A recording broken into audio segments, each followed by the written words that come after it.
and then we're going to have a group over here. We're going to have two groups, a little bit of competition to start off with, and then we'll stay in our groups because after that we will go and we'll have some small group discussion time. Just a little bit different, actually a whole lot different, probably. We're going to start off with you. Who am I? We're going to ask a series, or actually not ask a series of questions, but you're going to get a series of small statements, and you're going to try to figure it out as a group. Okay? So y'all come on in, hop squat, pick the group. Okay? We're going to try to figure out who these people are. I have three people. Y'all give me some credit. You don't get to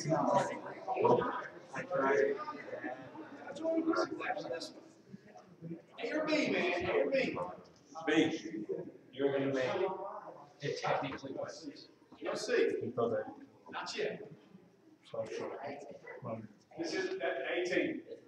That's right. Whichever is going to shake your head and go mohawk, like Mr. T. Mama Gail, you going to do that?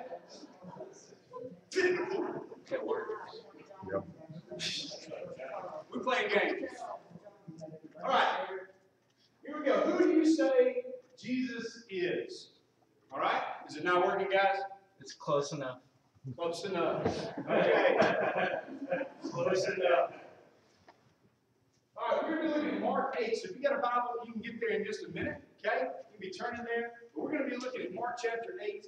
If you've got your little handout, you've also got the scripture right there for you.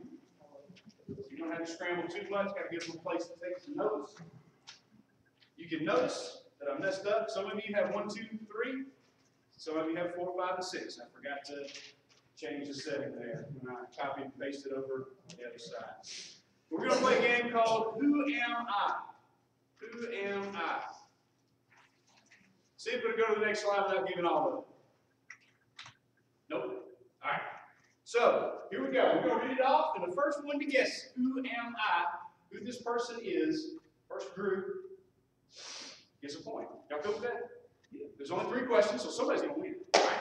Here we go. I am a fictional character. Do what? All right. I appeared first in a story called A Study in Scarlet. I was created by Sir Arthur Conan Doyle. Sherlock Holmes. Y'all just lost me. We said it like 5 minutes ago. You don't have to raise your hands. Like every time I would look up, it's like, oh, y'all just sitting there smiling at me. I don't know what's going on. Like shout now? Yeah, shout it out. Raise your hand. Raise your hands. Raise your hands best, right? And get my attention. This is not church. Raising hands in the sanctuary. What's up there? Right? Very good. Very good. Go to the next slide. I am indeed Sherlock Holmes. That's an old school Sherlock Holmes right there. That's right. Next set of questions here. Who am I? I am a female singer. And I was born in Texas around 1981. I used to sing in church. Miranda Lambert. Incorrect. In 2004, I won 5 Grammy Awards.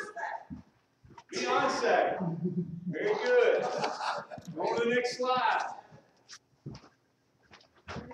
You are indeed Beyonce. Y'all, I can't tell y'all how hard it was to find the pictures that I can put up on a church screen. Beyonce knows, y'all. Last person here. Last person. I am a sportsman. Quick. They got you on that. They got you on that, right? How many of y'all you looked up there and saw MJ? Y'all just looked at the last question after that one, didn't you? Right? It got more and more obvious as we got into those questions where to find the easiest information, right? Very vague at the beginning, and as you got into it, it got a little bit easier. Usually, we didn't really get very far into those things, right? But still, what we're going to talk about tonight is knowing exactly who somebody is. As a matter of fact, that's one of the main points of our church. The purposes of any church is so people can know God, right? But once we know about God, we have to make the decision as to whether we really want to know God. Talked to a guy just yesterday and quoted scripture. He talked like systematic theology to me as he drank his beer and told me that church and and everything we stand for is ridiculous. Okay? He knows all about some scripture. He was talking about Imago Dei, how we made the image of God, how we're supposed to love one another, and how the church just doesn't do that, right? Ultimately, we have to make the decision that the apostles in Mark chapter 8 had to make. We have to make the decision of who really is Jesus. Who do we decide he is, right? So the first thing I've got for us tonight is that everyone has a decision to make about who Jesus is. Everyone, every single one of us has a decision to make about who Jesus is. Think about this. Robert Frost had a great poem, Two roads diverge in a yellow wood, right? And I chose the path less taken. That's biblical if you really think about it. You go to Matthew chapter 7, it talks about the same thing. It's a wide path that a lot of folks go to. Where does it lead? It's a destruction. Why? Because it's easy. Why? Because everybody else makes that decision. And ultimately because that's more comfortable to us because we get to decide that Jesus isn't who he says that he is. And then there's a path that is narrow. It's a hard path you have to follow. That means that we're not God. We're not in control. I find that that's the biggest struggle that I have in my walk with Christ is that I think I know everything. Anybody else think? Right? I've got all the answers, and usually God does a pretty good job of bringing me to my knees about the time that I get to that point, right? But we've got a fact here. Jesus was a man. Brother Dan talked about this morning. He was a man who lived about 2,000 years ago. There's a fact. Like 100%, right? So we have choices as to determine who Jesus really is in our own lives.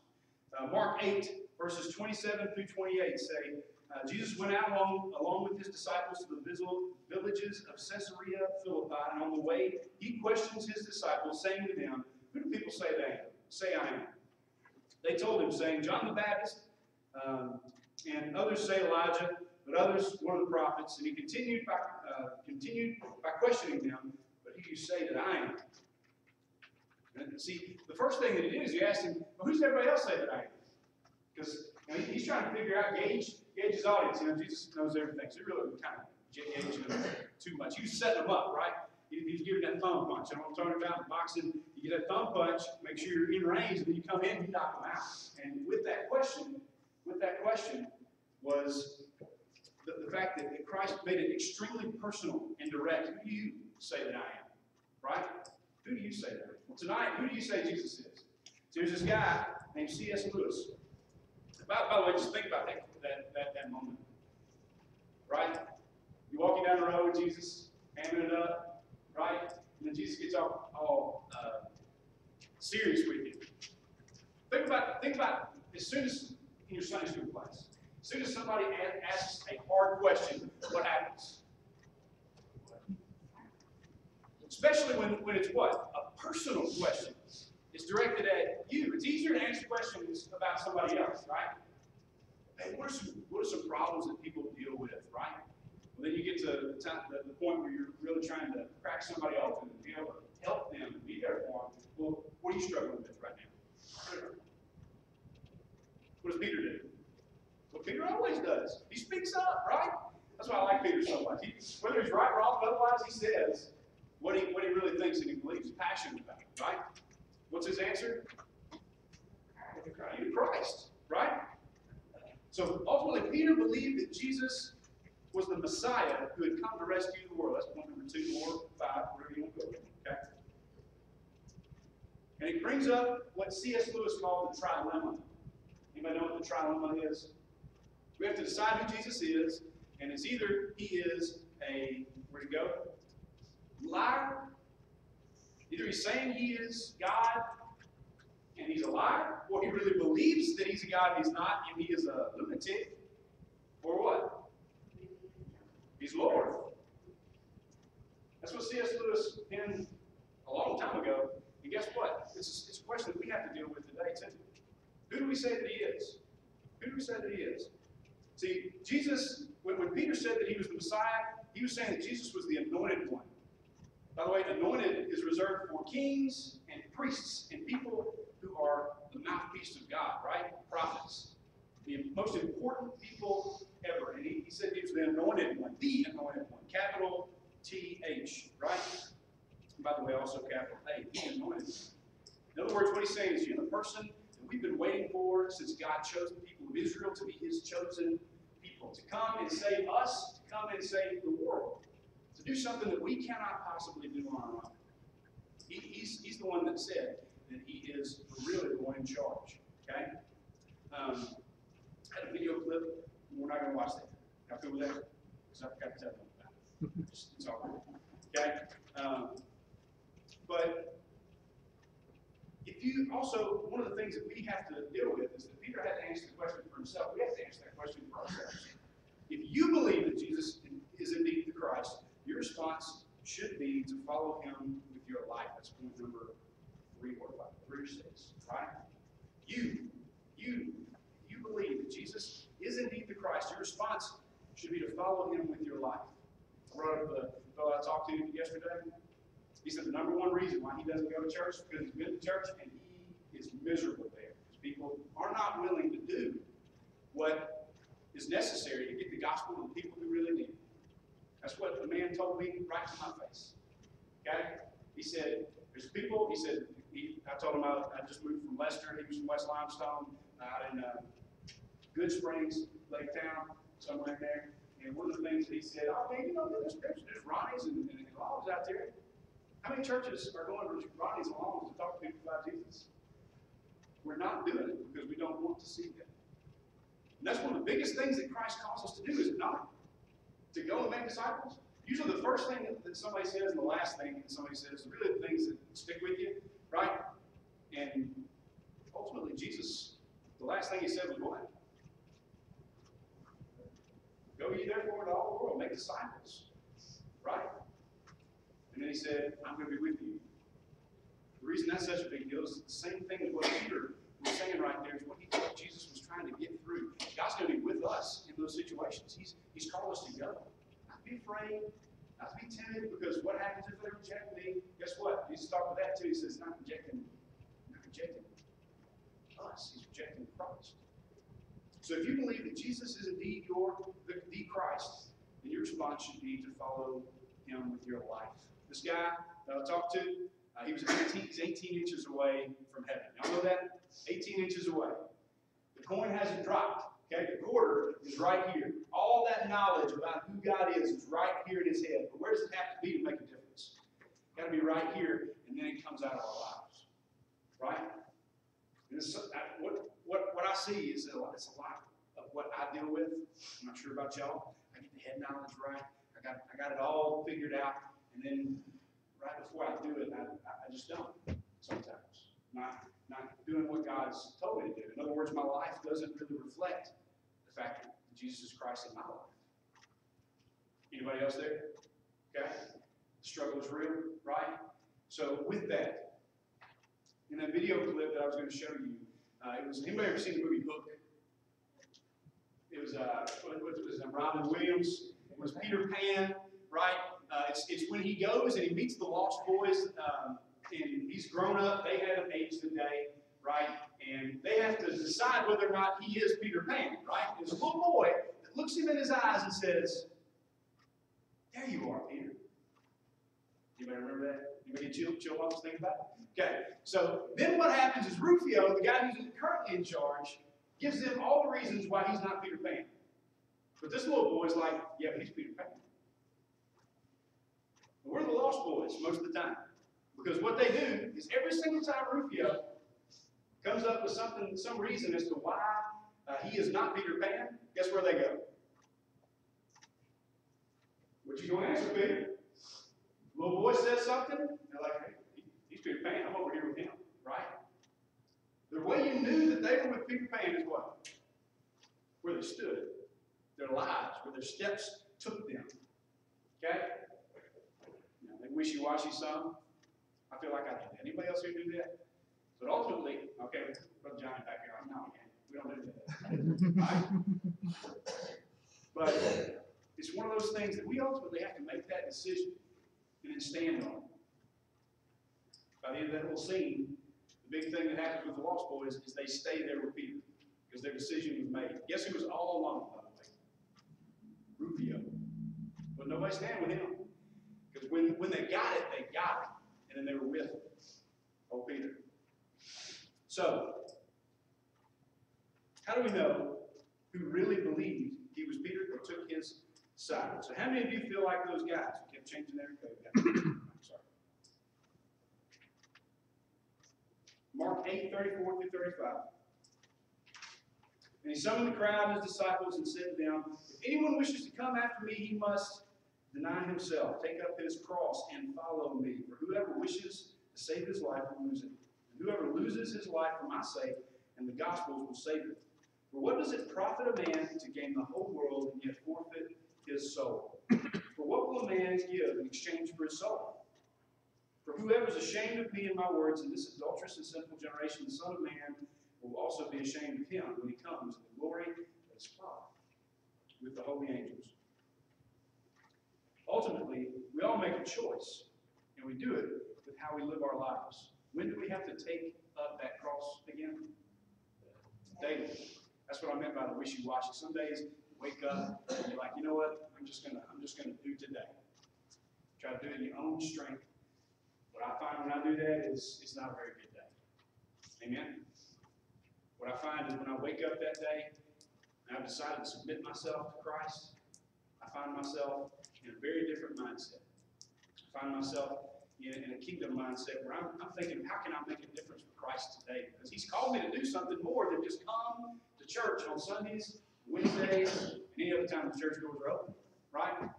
More than just to be nice to people, because ultimately, that quote that is attributed to Saint who? Francis of Assisi. Francis of Assisi. Preach the gospel all the time, and if necessary, use words. You got to use words every once in a while, because nice people are just nice. I know a lot of nice people that are going to go to hell, okay? Because they don't have the gospel of Jesus Christ. They don't have the good news. It's good news only if it's in time. I can't remember who said that, right?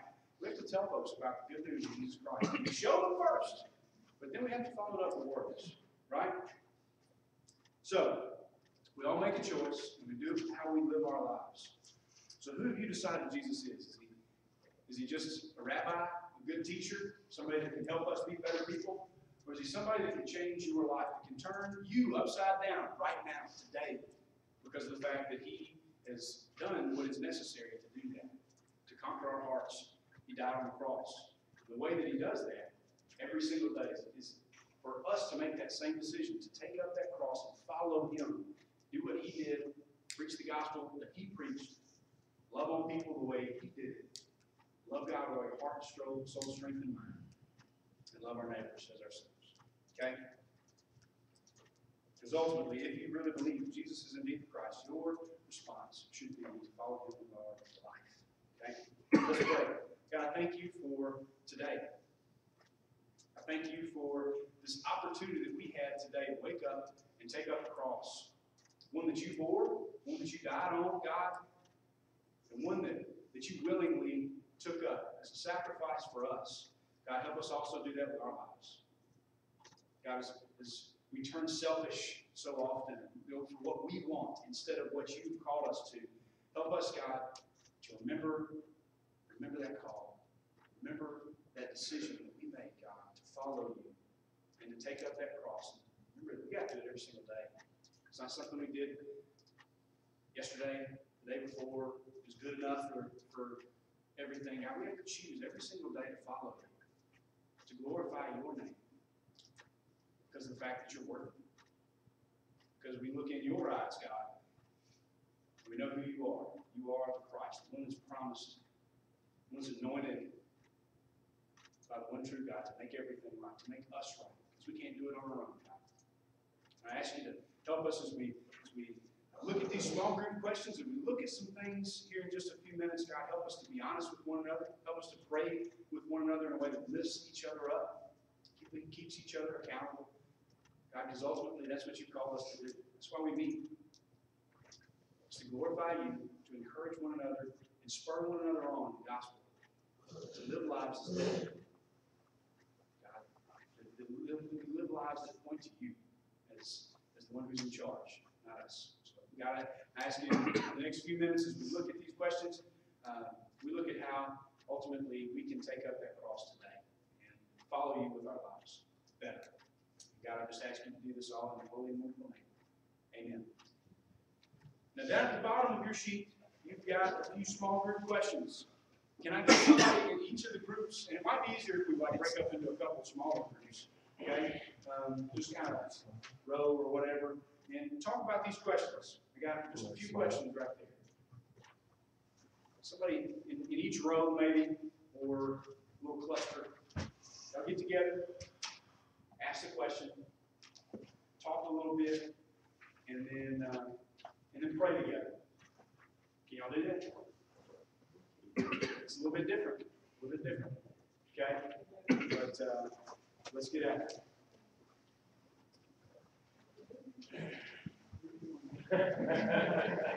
Do what?